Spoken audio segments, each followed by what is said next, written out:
नमस्कार दोस्तों, स्वागत करता हूं आप सभी का अपने YouTube चैनल यूनिक सॉल्यूशन में। कल भौतिक विज्ञान के अंतर्गत हमने परावर्तन को पढ़ा था और उस परावर्तन के अंतर्गत गोलीय दर्पणों को भी समझा था, जिसमें अवतल दर्पण और उत्तल दर्पण आदि के बारे में पढ़ा था। साथ में इन सबको पढ़ते पढ़ते अंत में प्रतिबिंब बनने के नियम यहाँ तक बताया था। आज अवतल दर्पण और उत्तल दर्पण द्वारा किस प्रकार परावर्तन की घटना द्वारा प्रतिबिंब बनते हैं, आइए सीखते हैं। अवतल दर्पण द्वारा प्रतिबिंब बनना। अवतल दर्पण द्वारा प्रतिबिंब बनना। अवतल दर्पण द्वारा प्रतिबिंब बनना। कल मैंने आपको बताया था कि अवतल दर्पण वास्तविक प्रतिबिंब बनाता है, जबकि उत्तल दर्पण आभासी प्रतिबिंब बनाता है।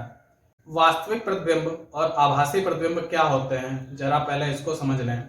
अवतल दर्पण के द्वारा वास्तविक प्रतिबिंब बनता है, इसका कहने का मतलब यह है कि इस प्रतिबिंब को पर्दे पर प्राप्त किया जा सकता है। और आभासी प्रतिबिंब कहने का मतलब यह होता है कि उस प्रतिबिंब को पर्दे पर प्राप्त नहीं किया जा सकता है। आप अगर किसी वस्तु का प्रतिबिंब सीधा बना हुआ पाएं तो वह आभासी प्रतिबिंब होगा, और अगर किसी वस्तु का प्रतिबिंब उल्टा बनता है तो वह वास्तविक प्रतिबिंब होता है। आप सभी जब साधारणतः अपने आप को दर्पण में देखते हैं तो जो आपका प्रतिबिंब बनता है वह सीधा होता है, तो आप बोल सकते हैं कि दर्पण में बना आपका प्रतिबिंब आभासी प्रतिबिंब है। आप उसको पर्दे पर प्राप्त नहीं कर सकते हैं। तो वास्तविक प्रतिबिंब और आभासी प्रतिबिंब के बीच की इस दिक्कत को, शायद अंतर को आप समझ पाए होंगे। और आइए अब देखते हैं कि अवतल दर्पण किस प्रकार प्रतिबिंब बनाता है। अवतल दर्पण चूंकि वास्तविक प्रतिबिंब बनाता है और केवल एक स्थिति में आभासी प्रतिबिंब बनाता है, तो कुल मिलाकर के अवतल दर्पण द्वारा ऐसी 6 स्थितियां हैं जिसमें प्रतिबिंब बनते हैं। पहली स्थिति, यह अवतल दर्पण है। अब इस अवतल दर्पण में ये इसका मध्य बिंदु, दर्पण का मध्य बिंदु ध्रुव बोला गया था, और यह गोलीय दर्पण जिस गोले का भाग है उसके वक्रता केंद्र को C से लिखा गया था, और इस ध्रुव और वक्रता केंद्र के बीच में फोकस स्थित था। तो पहली स्थिति यही होती है कि अगर वस्तु अनंत पर स्थित है, वस्तु अनंत पर स्थित हो, वस्तु अनंत पर स्थित हो, वस्तु अनंत पर स्थित हो। आप देख पा रहे हैं कि या ध्रुव है, या फोकस है, या वक्रता केंद्र है। और अनंत का मतलब यह है कि वह जगह जिसका हमें ज्ञान नहीं है कि आखिर प्रकाश की किरण कहां से आएगी। आप मान सकते हैं कि प्रकाश की किरण बहुत दूरी से, या आप मान सकते हैं कि वह प्रकाश की किरण किसी ब्रह्मांडीय पिंड, सूर्य आदि से आ रही हो। तो अनंत से आने का मतलब आपको उसकी वास्तविक स्थिति नहीं पता है। मान लीजिए कोई वस्तु अनंत पर स्थित है। अनंत से आने वाली किरणें, आपको ध्यान रखना पड़ेगा, मुख्य अक्ष के समांतर होती हैं। मुख्य अक्ष यह है, तो मुख्य अक्ष के समांतर किरणें आई। वस्तु अनंत पर है, मुख्य अक्ष के समांतर किरणें आई। एक किरण यह आई, एक किरण यह है, एक किरण यह मान लें, और एक किरण यह मान लें। अब आप कहेंगे कि ये 4 किरणें तो आई, क्या मुख्य अक्ष पे कोई किरण नहीं आई? हाँ, आप बिल्कुल मान सकते हैं। अब कल हम लोगों ने प्रतिबिंब बनने का पहला नियम यहाँ पर लग जाएगा कि अगर कोई किरण मुख्य अक्ष के समांतर आती है तो वह परावर्तन के पश्चात फोकस से होकर जाएगी। यह किरण जो अवतल दर्पण पर आपतित हुई, जब यहां से इसका परावर्तन होगा तो यह फोकस से होकर जाएगी। यह किरण यह भी फोकस से होकर जाएगी, यह किरण यह भी फोकस से होकर जाएगी, और यह किरण यह भी फोकस से होकर जाएगी। अब आप कहेंगे कि जो मुख्य अक्ष पर आई वह किरण, जो कि मुख्य अक्ष पर आने वाली किरण वक्रता केंद्र से गई है। तो यहां पर मेरे द्वारा बताया गया दूसरा नियम जो कल बताया था कि अगर कोई प्रकाश की किरण वक्रता केंद्र से होकर जाए तो वह उसी पथ पर वापस हो जाती है जिस पथ पर वह आई थी। तो यह मुख्य अक्ष पर आई और यह किरण मुख्य अक्ष पर ही वापस हो जाएगी। इस प्रकार ये सारी किरणें फोकस पर मिलती हैं और वास्तव में मिलती हैं। ये किरणें वास्तव में मिलती हैं, इसलिए इनके द्वारा बनने वाला प्रतिबिंब वास्तविक होगा। पेपर में कभी कभी इसकी प्रकृति से संबंधित क्वेश्चन आपको मिल सकते हैं। यह प्रतिबिंब किस प्रकार का होगा? तो प्रकृति को समझने के लिए आप पहले उसकी स्थिति को लिखते हैं कि यह प्रतिबिंब कहां पर बन रहा है। दूसरा, उसके आकार को लिखते हैं और वह प्रतिबिंब वास्तविक है आभासी, इन 3 चीजों का ध्यान रखेंगे। तो प्रकृति में अगर देखें तो यह प्रतिबिंब फोकस पर बन रहा है। यह प्रतिबिंब फोकस पर बन रहा है, एफ पर। दूसरा, उसका आकार बिंदु के आकार का है, बहुत छोटा। वस्तु बहुत बड़ी होगी तभी तो उससे मुख्य अक्ष के समांतर किरणें आ रही हैं, तो वस्तु बहुत बड़ी होगी। प्रतिबिंब बना फोकस पर बिंदु आकार का, प्रतिबिंब बना फोकस पर बिंदु आकार का, बिंदु आकार का। वास्तव में किरणें मिली हैं, इसलिए यह प्रतिबिंब वास्तविक है, वास्तविक प्रतिबिंब। फोकस पर बिंदु आकार का वास्तविक प्रतिबिंब। और आप एक बात और ध्यान रख लें, प्रकृति में एक बात और लिखना होता है कि प्रतिबिंब सीधा है या उल्टा। वास्तविक प्रतिबिंब याद रखें हमेशा उल्टा बनता है तथा उल्टा प्रतिबिंब। तो यह बनने वाले प्रतिबिंब की प्रकृति होगी। क्या चीज? बनने वाला प्रतिबिंब फोकस पर बिंदु आकार का वास्तविक प्रतिबिंब तथा उल्टा प्रतिबिंब बनेगा। यह अवतल दर्पण द्वारा प्रतिबिंब बनने की प्रकृति है जब वस्तु अनंत पर स्थित हो। इसी प्रकार बनने वाले प्रतिबिंब की दूसरी स्थिति वस्तु अनंत तथा वक्रता केंद्र के बीच आ जाए, यह हमारा अवतल दर्पण है और इस अवतल दर्पण में यह हमारा मुख्य अक्ष है। इस मुख्य अक्ष पे ही हमारा इस दर्पण पे स्थित बिंदु ध्रुव है। यहाँ पर हमारा वक्रता केंद्र C है और इसके मध्य में हमारा फोकस F है। तो वस्तु अनंत तथा वक्रता केंद्र के बीच आ जाए। अनंत हमारा बहुत दूर स्थित कोई दूरी और वक्रता केंद्र हमारा ये, तो इनके बीच कोई वस्तु आ जाए। अब वस्तु वाकई में आपको उसका आकार दिखाना पड़ेगा और मान लिया कि यह वस्तु है और इस वस्तु को हमने A और B नाम से रख दिया। इस प्रकार से एरो दिखा करके वस्तु की स्थिति दिखाई जाती है और चूंकि एरो ऊपर बना हुआ है तो इससे यह बताया जाता है कि वस्तु सीधी रखी हुई है। अब इससे प्रतिबिंब कैसे बनेगा? पहला कि इस वस्तु के ऊपरी हिस्से से माना कि एक प्रकाश की किरण चली और वह मुख्य अक्ष के समांतर गई। तो आपने पढ़ा कि मुख्य अक्ष के समांतर चलने वाली किरण फोकस से होकर जाती है, यह किरण फोकस से होकर जाएगी। दूसरा, एक किरण आप वक्रता केंद्र से गुजार दें, एक किरण वक्रता केंद्र से गुजार दिया और आपने पढ़ा कि वक्रता केंद्र से जाने वाली कोई भी किरण परावर्तन के पश्चात वक्रता केंद्र पर ही वापस हो जाती है। तो इस प्रकार आप देखेंगे कि जो प्रतिबिंब है अब वक्रता केंद्र और फोकस के बीच आ गया है और जो प्रतिबिंब होगा इस प्रकार से वास्तविक और उल्टा बनेगा। और इस प्रतिबिंब को मैंने A' और B' के नाम से लिखा है। अब अगर इसकी प्रकृति की बात कर लें, प्रतिबिंब वास्तविक बन रहा है, प्रतिबिंब वास्तविक बन रहा है। वास्तविक बनने का मतलब वाकई में किरणें मिल रही हैं, इसलिए प्रतिबिंब वास्तविक हुआ। कहाँ मिल रही हैं?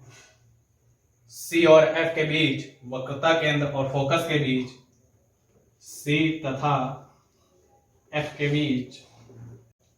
प्रतिबिंब उल्टा बन रहा है, प्रतिबिंब उल्टा बन रहा है, उल्टा बन रहा है। दूसरी बात आप ये भी नोटिस करें कि प्रतिबिंब वस्तु से छोटा है। जितना बड़ा प्रतिबिंब है वस्तु उससे बड़ी है। तो पहले वाले में आपने लिखा था कि प्रतिबिंब बिंदु आकार का है, तो इसका मतलब प्रतिबिंब बहुत छोटा है वस्तु से। यहाँ पे प्रतिबिंब का आकार पिछले वाले की तुलना में कुछ बढ़ चुका है, तो प्रतिबिंब वस्तु से छोटा है।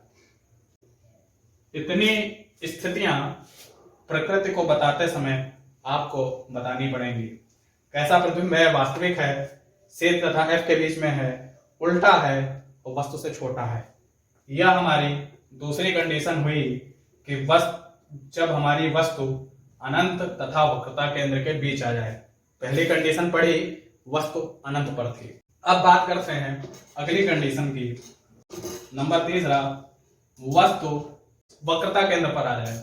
वस्तु C पर स्थित हो, वक्रता केंद्र पर स्थित हो, वस्तु वक्रता केंद्र पर स्थित हो। तो यह हमारा अवतल दर्पण कुछ इस प्रकार से मैंने बनाया और यह हमारा मुख्य अक्ष है। यह दर्पण का मध्य बिंदु ध्रुव हो गया और यह गोली दर्पण जिस गोले का भाग है उसका वक्रता केंद्र C हुआ। यह वक्रता केंद्र C हुआ और C और ध्रुव के बीच में फोकस F रहा। अब कंडीशन लिखी हुई है कि वस्तु वक्रता केंद्र पर स्थित हो, तो यह वस्तु है। इस वस्तु को नाम दे दिया A और B। अब पहला नियम प्रतिबिंब बनने का लगाओ कि वस्तु से प्रकाश की किरण मुख्य अक्ष के समांतर गई। वस्तु से प्रकाश की किरण मुख्य अक्ष के समांतर चली और समांतर चलने वाली किरण फोकस से होकर गई। समांतर चलने वाली किरण फोकस से होकर गई। पहला नियम यह लगा दिया। अब अगला नियम जो मैंने दूसरे वाले में बनाते हुए लगाया था कि वस्तु C और अनंत के बीच में है, तब मैंने दूसरा प्रतिबिंब बनने का नियम लगाया कि मैंने प्रकाश की किरण वक्रता केंद्र से गुजार दी थी। अब इस समय वस्तु वक्रता केंद्र पर ही स्थित है, तो आप वक्रता केंद्र से प्रकाश की किरण नहीं गुजार सकते हैं, इसलिए अब तीसरा नियम लगाएंगे। इसीलिए मैंने कहा था कि उन 3 नियमों को आपको ध्यान रखना आवश्यक है, इसीलिए आप प्रतिबिंब बनाना सीख पाएंगे। तीसरा नियम था पहले वाले नियम का उल्टा कि अगर प्रकाश की किरण फोकस से जाएगी तो परावर्तन के पश्चात मुख्य अक्ष के समांतर हो जाएगी। प्रकाश की किरण फोकस से गई तो अब परावर्तन होगा और परावर्तन के बाद मुख्य अक्ष के समांतर हो जाएगी। प्रकाश की किरण फोकस से गई और फोकस से जाने के बाद परावर्तन के पश्चात मुख्य अक्ष के समांतर हो जाएगी। तब आप कुछ देखेंगे कि जो ये किरणें आपस में काट रही हैं, ये लगभग वक्रता केंद्र पर ही काट रही हैं और वस्तु के बराबर आकार की हैं। जितनी बड़ी वस्तु थी उतना बड़ा ही प्रतिबिंब बना। इस प्रतिबिंब को हम बोल लें कि A' और B' हैं। बनाने में कुछ यहाँ पे जो कि मैंने किसी स्केल का या किसी और सहारा नहीं लिया है और मैं ऐसे ही बना रहा हूं। अगर आप थोड़ा बहुत स्केल और कंपास का यूज कर करके इसको बनाएंगे और इन नियमों का ध्यान रखेंगे तो ये दोनों वस्तु और प्रतिबिंब एक दूसरे के ऊपर समान आकार के ऊपर नीचे बनेंगे। और अब अगर प्रकृति की बात कर लें कि आखिर प्रतिबिंब की प्रकृति क्या है, तो आप देखेंगे कि यह प्रतिबिंब वक्रता केंद्र पर बनना है, वक्रता केंद्र C पर। कैसा प्रतिबिंब है? वास्तविक है। प्रतिबिंब वास्तविक है। प्रतिबिंब वास्तविक है, उल्टा है, उल्टा है और वस्तु के बराबर आकार का है, वस्तु के बराबर आकार का। अब मेरे इन 3 को पढ़ाने के बाद में आप कुछ चीजों को नोटिस कर पा रहे होंगे कि जिस प्रकार वस्तु अनंत से दर्पण की तरफ शिफ्ट हो रही है, उसी प्रकार बनने वाला प्रतिबिंब फोकस से बाईं पक्ष की तरफ सिमट जा रहा है। और पहली वाली कंडीशन में बनने वाले प्रतिबिंब का आकार वस्तु के आकार का था, दूसरी कंडीशन में बनने वाले प्रतिबिंब का आकार वस्तु से छोटा था लेकिन पहले वाली कंडीशन से कुछ बढ़ चुका था। अब तीसरी कंडीशन में आप देख रहे हैं कि वस्तु के बराबर के आकार का प्रतिबिंब हो गया है। चौथी और पांचवी कंडीशन में आप देखेंगे कि जो बनने वाला प्रतिबिंब होगा वो वस्तु से बड़े आकार का बनेगा, लेकिन बनेगा वास्तविक ही। वस्तु वक्रता केंद्र पर थी, धीमे धीमे दाईं तरफ शिफ्ट हो रही है, C तथा F के बीच आ जाए। वस्तु C तथा F के बीच आ जाए, कहने का मतलब वस्तु वक्रता केंद्र तथा फोकस के बीच आ जाए।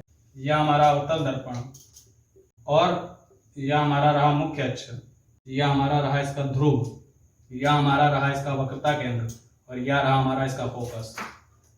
वस्तु C तथा F के बीच आ जाए, यह हमारी वस्तु है A और B। अभी इससे पहले वाली कंडीशन में वस्तु कहाँ थी? C पर। उससे पहले कहाँ थी? C और अनंत के बीच। उससे पहले कहाँ थी? अनंत पर। C तथा F के बीच। तो पहला नियम याद रखें, वस्तु मुख्य प्रकाश की किरण मुख्य अक्ष के समांतर गई, परावर्तन के पश्चात फोकस से होकर जाएगी। पहली किरण मुख्य अक्ष के समांतर गई, परावर्तन के पश्चात फोकस से होकर गई।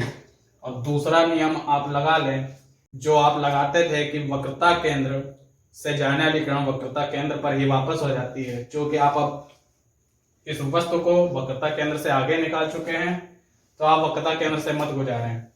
लेकिन जो प्रतिबिंब बनने का तीसरा नियम था कि फोकस से जाने वाली किरण मुख्य अक्ष के समांतर हो जाती है, वह आप लगा सकते हैं।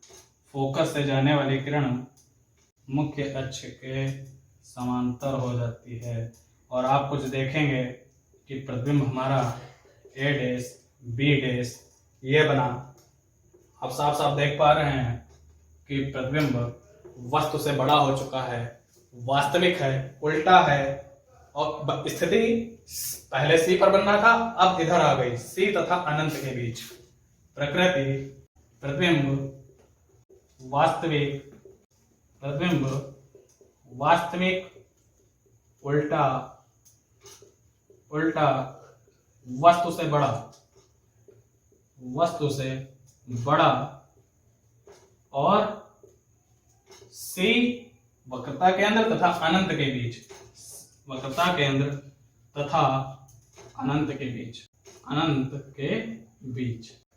प्रतिबिंब की प्रकृति फिर से देख लें एक बार। प्रतिबिंब कैसा बन रहा है? वास्तविक, वास्तव में किरणें मिल रही हैं। उल्टा बन ही रहा है, वस्तु से बड़ा बन चुका है। कहां पर बन रहा है? C तथा अनंत के बीच। अगली कंडीशन, अब अगर वस्तु C और F के बीच में है, वस्तु फोकस पर आ जाएगी। वस्तु फोकस पर आ जाए, वस्तु फोकस पर हो। इससे पहले चौथी कंडीशन थी और ये हमारी पांचवी कंडीशन है। वस्तु फोकस पर हो, यह हमारा रहा मुख्य अक्ष, यह रहा ध्रुव, यह रहा वक्रता केंद्र, यह रहा फोकस। वस्तु फोकस पर आ चुकी है, वस्तु फोकस पर आ चुकी है।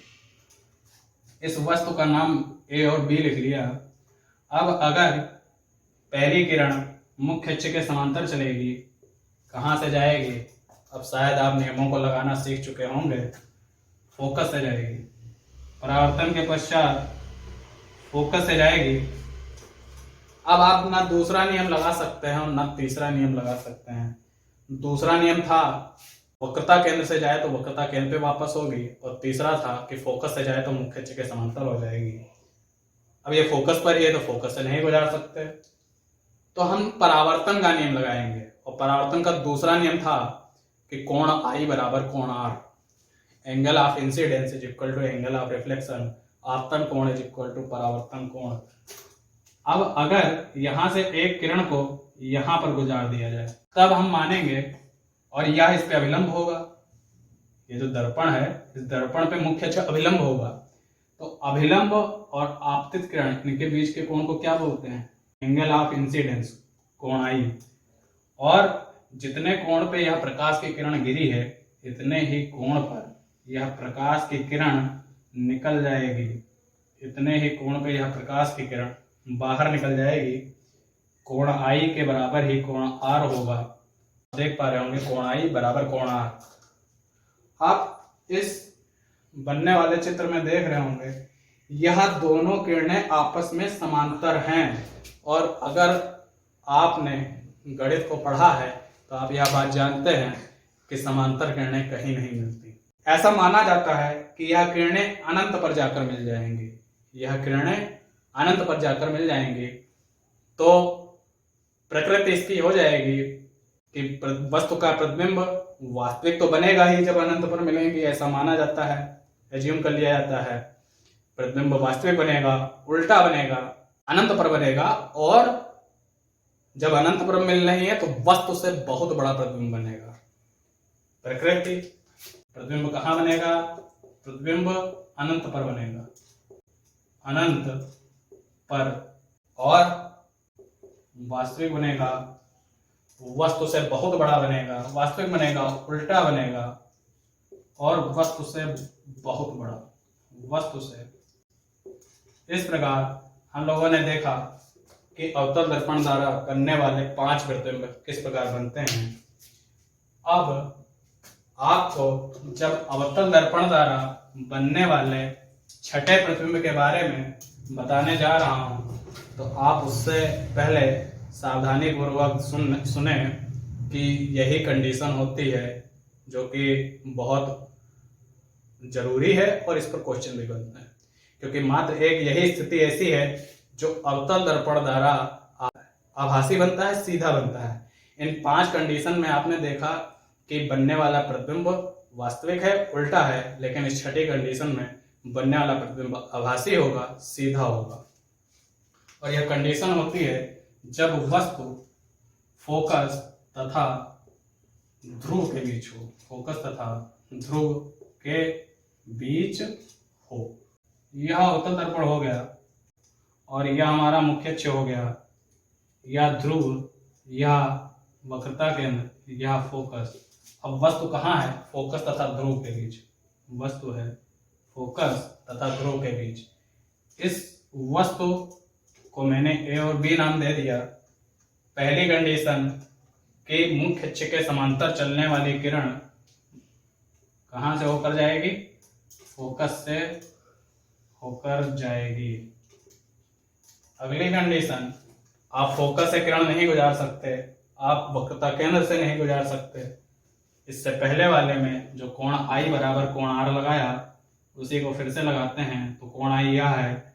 इसी के बराबर कोण पे लगभग यह किरण बाहर निकल जाएगी, और आप देखेंगे कि इन दोनों किरणों के बीच जो दूरी है, ये समांतर किरणें नहीं है। इन दोनों किरणों के बीच जो यह दूरी है, यह उत्तरोत्तर नीचे जाते जाते बढ़ती जा रही है। आप कह सकते हैं ये दोनों इस प्रकार से तिरछी लाइनें हैं, तो ये आगे जाने पर तो इनके बीच की दूरी और बढ़ेगी, इधर तो मिलेंगी नहीं, अनंत पे मिलेंगी नहीं। दर्पण के पीछे माना जाता है कि ये किरणें मिल जाएंगी, और चूंकि वास्तव में मिल नहीं रही हैं, हम ऐसा सोचते हैं कि दर्पण के पीछे यह किरणें मिलेंगी। तो इस प्रकार से इनको आगे बढ़ाने पर, इन किरणों को आगे बढ़ाने पर यह दर्पण के पीछे मिलेंगी। कुछ इस प्रकार से आभासी प्रतिबिंब, आभासी प्रतिबिंब बन रहा है, इसलिए इसको कुछ मैं डॉटेड कर रहा हूं। यह आभासी प्रतिबिंब बनेगा, और ए डैश बी डैश इसका नाम दिया, और यह आप देख पा रहे हैं कि यह बनने वाला प्रतिबिंब सीधा है, आभासी है, वास्तव में नहीं किरणें मिल रही हैं। ऐसा माना जा रहा है कि यह किरणें दर्पण के पीछे मिल जाएंगी। तो यही कंडीशन होती है जिसका व्यवहारिक जीवन में बहुत ज्यादा उपयोग किया जाता है। और बनने वाले प्रतिबिंब की प्रकृति अगर लिखना चाहें तो प्रकृति होगी, बनने वाला प्रतिबिंब कैसा है? आभासी है, सीधा है। कहाँ बन रहा है? अभी हम लोग लिख रहे थे सी और इनके बीच, सी और एफ के बीच, अनंत पर। अब कहाँ बन रहा है? दर्पण की दूसरी तरफ, आभासी सीधा, दर्पण की दूसरी तरफ, और वस्तु से बड़ा। आभासी सीधा, दर्पण की दूसरी तरफ, वस्तु से बड़ा प्रतिबिंब, वस्तु से बड़ा प्रतिबिंब। तो इस प्रकार से